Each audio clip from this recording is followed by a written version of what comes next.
Fox News Podcasts presents the Bret Baier Podcast with Fox News Chief Political Anchor Bret Baier.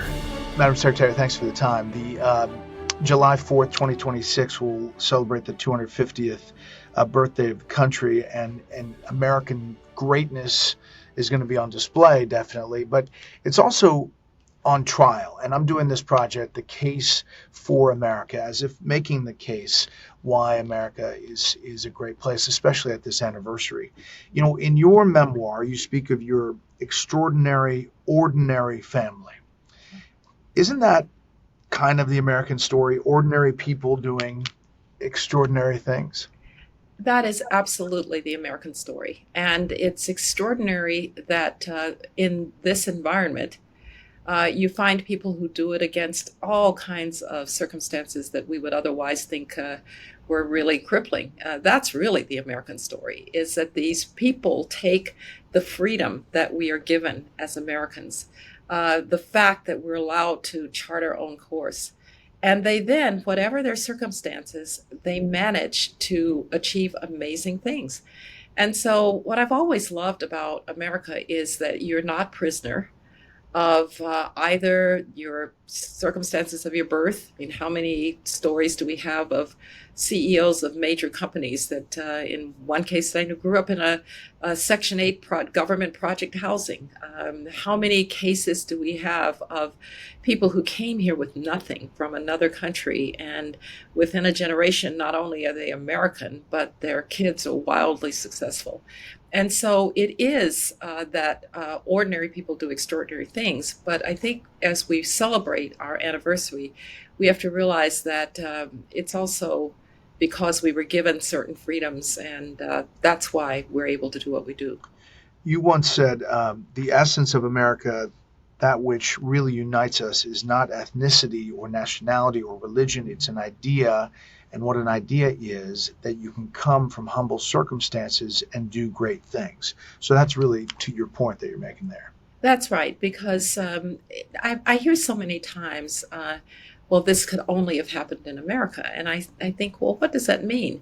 Well, it means that we do not believe that somehow you are born to it, or that somehow where you were born or where you came from is going to limit who you can be. And I often say, Bret, that America is 300 million individual stories like that.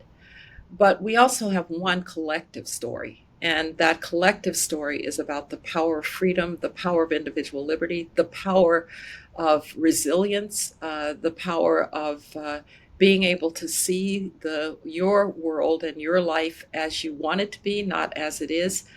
So that's our collective story. And I hope what we'll celebrate in this period is that these individual stories add up to something very special.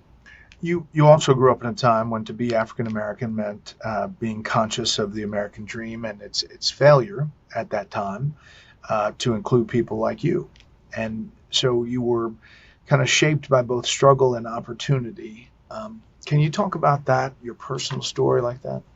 I'm really fortunate that I grew up in a community in Birmingham, Alabama, that was not going to let the limitations of Birmingham and Jim Crow be limitations of their kids. They just were doggedly determined that way.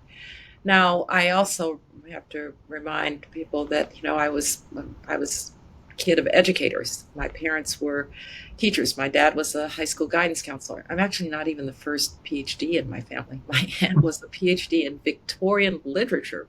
Wow. She wrote books on Dickens. And so how did she get to the University of Wisconsin in 1952 and get a PhD? So I had those role models that basically said, all right, yes, you can't go to a Woolworths and have a hamburger. Yes, you can't go to a movie theater. Yes, Kittyland, which was an amusement park, is off limits to you. But they never said, because of those things, you're somehow a lesser person. They said, you will overcome those things if you are tough-minded, if you work hard, and if you don't fall prey to thinking of yourself as a victim. Because if you think of yourself as a victim, you have given control of your life to someone else. And so I think for those reasons, Birmingham, while it certainly has constraints and its limitations, turned not to have the effect that maybe it could have without those messages from our parents. And my parents weren't the only ones. Our whole little community was that way in Birmingham. You served in an administration during a period of crisis.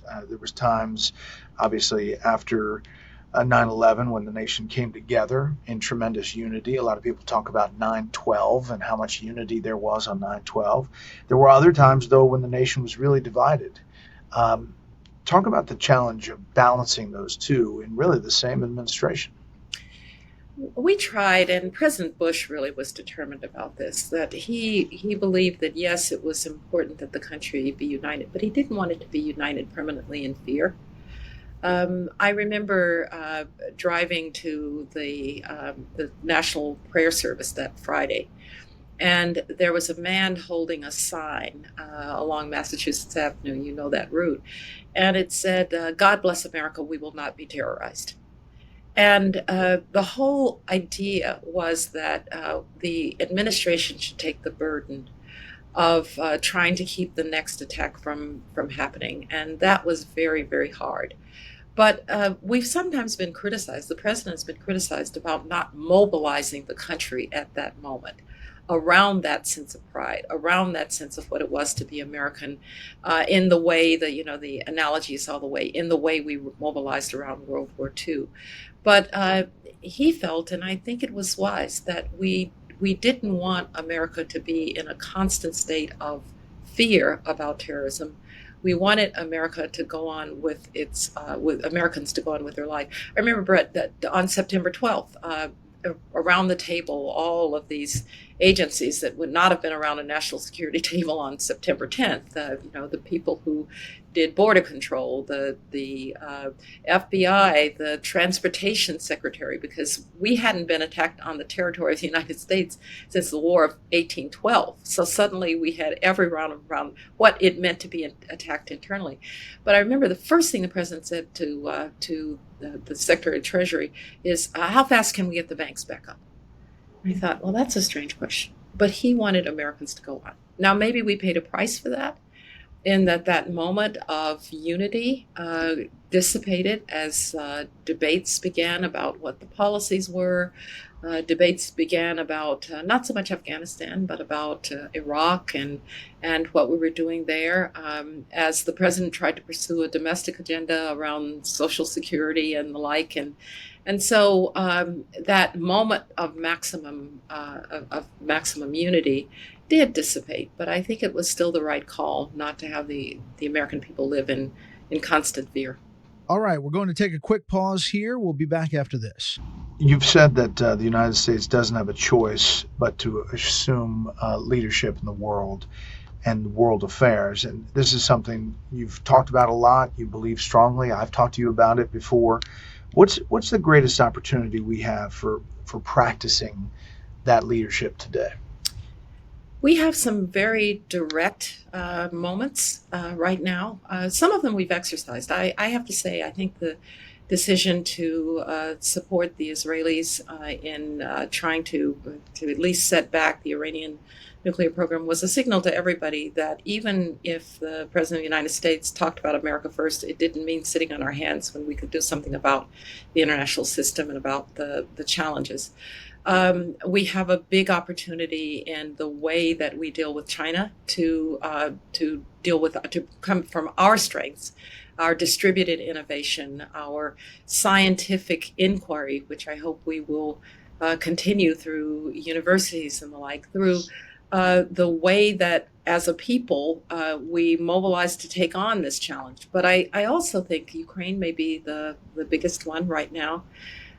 It's pretty unusual to have as bald-faced an aggression as we saw with Vladimir Putin's aggression against Ukraine. A large country literally trying to extinguish its smaller neighbor.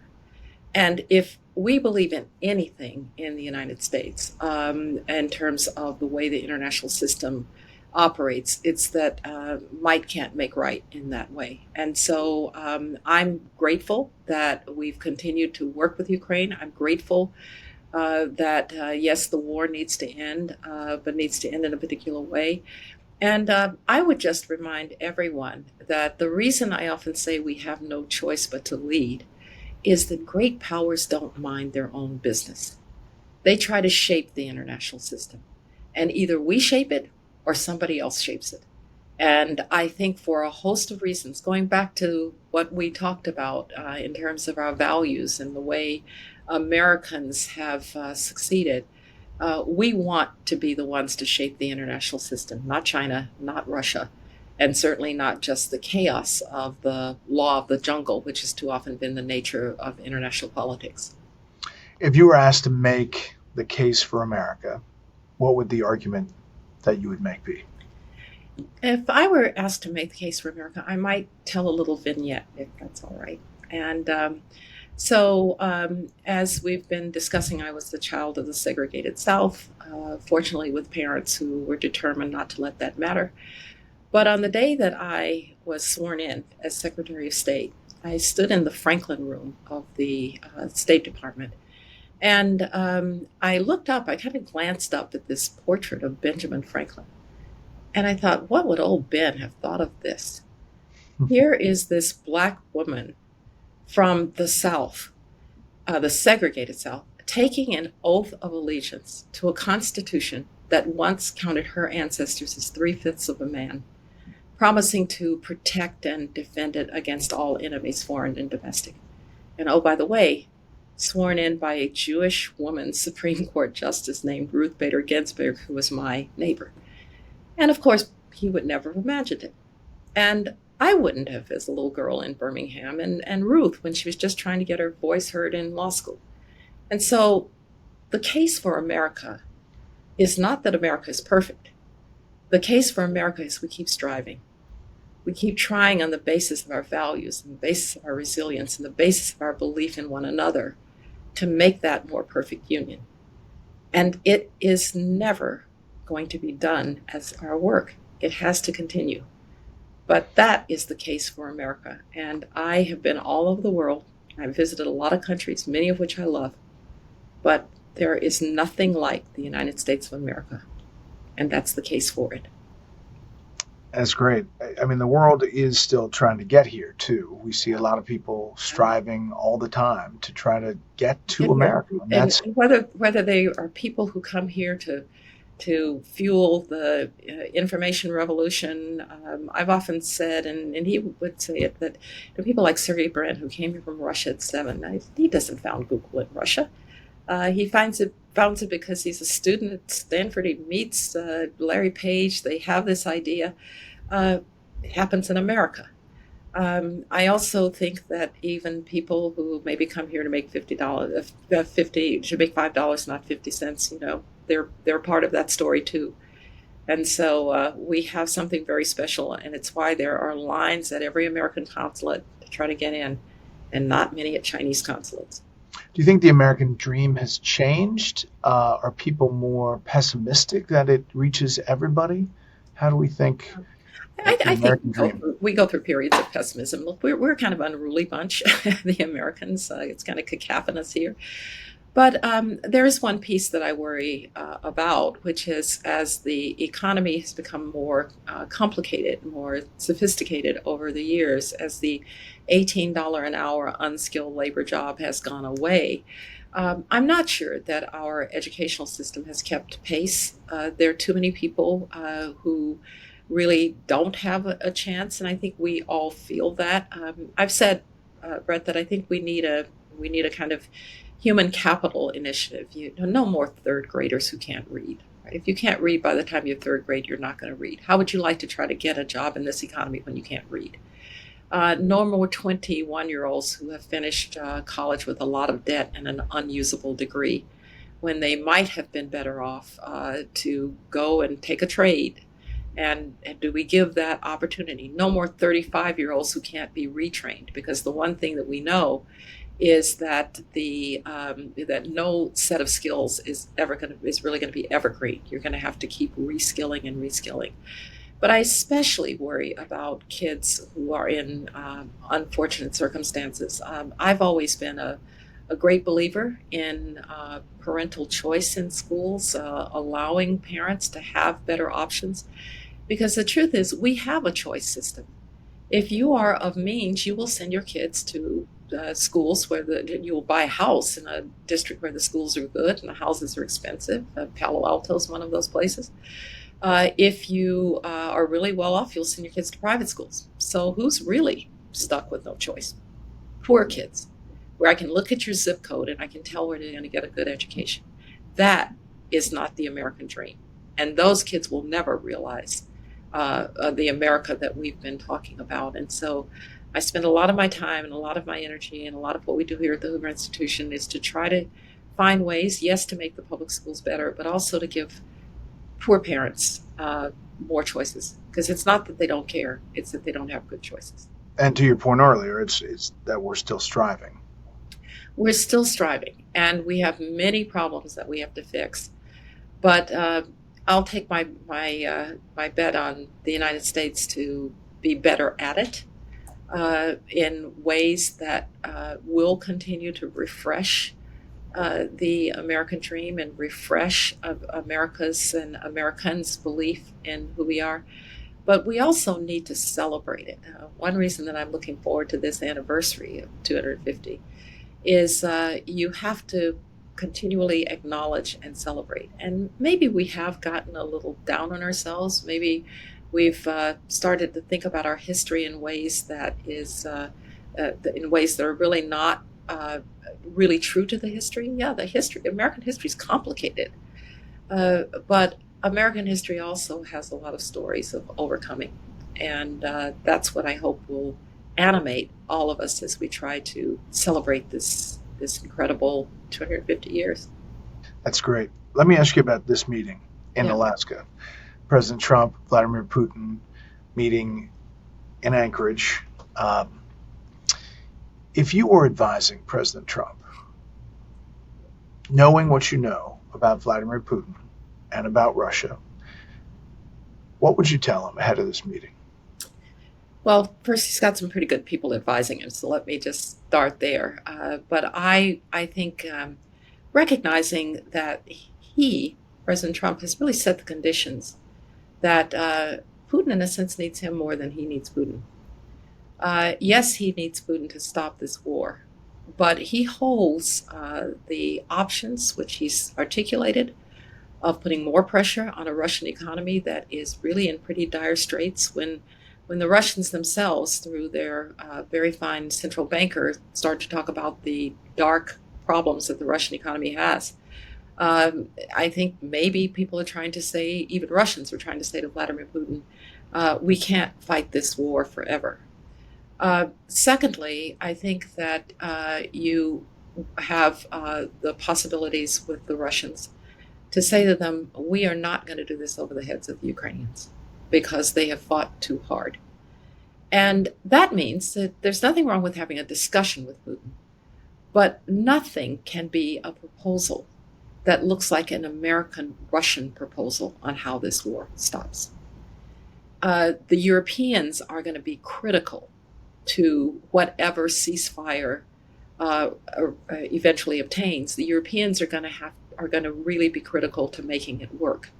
And so they need to be consulted, they need to be at the table. But most of all, given what Ukraine has suffered and given the terrorism, and that's the only thing you can call what Russia's doing with the bombings and the drones against civilian populations, is you can call it terrorism. The Ukrainians deserve the chance to determine their own future. Now, I'd be the first to say, I think this war does need to stop. And it may have to stop with some inconclusive elements on how the territory will eventually look. I think Ukraine can be rebuilt. I think their defense industries are quite remarkable. They can continue to hold at risk things that the Russians care about, as they showed in what they did against the strategic bombing force. So let's not think of the Ukrainians as having no cards. They do have cards. And let's not think of the Russians as having all the cards. They don't have all the cards. And if you go in with that mentality, I think this will come out just fine.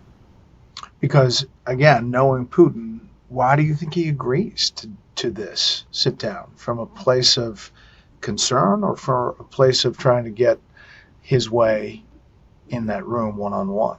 Oh, I think it's probably a little bit of both. I do think he's concerned. Look, I wondered at the beginning of the Trump administration when, I don't know if this was true, but things were flying around about, well, Crimea will be yours, or, there'll be a territorial settlement, and no, Ukraine will never be in NATO, and all of that was sort of being said by various elements of the administration. I thought, well, why doesn't Putin take that deal? And I think he just has a hard time accepting that he can't crush Ukraine, a country that he doesn't actually believe is a country. He told us it was a made-up country. And so he didn't take the opportunity. But now with the threats against the Russian economy, with the shot across the bow about secondary sanctions, maybe it's starting to occur to him that he needs to stop this war. But he's certainly trying to deflect any action that the president might take. And so maybe he hopes that going into the room, he can once again use words to convince the president that he still wants peace. But I would just hope that the president remembers what he said very eloquently, that he got off the phone with Putin and they bombed Ukraine that night. That's the true Vladimir Putin. Madam Secretary, I really appreciate the time. Thank you.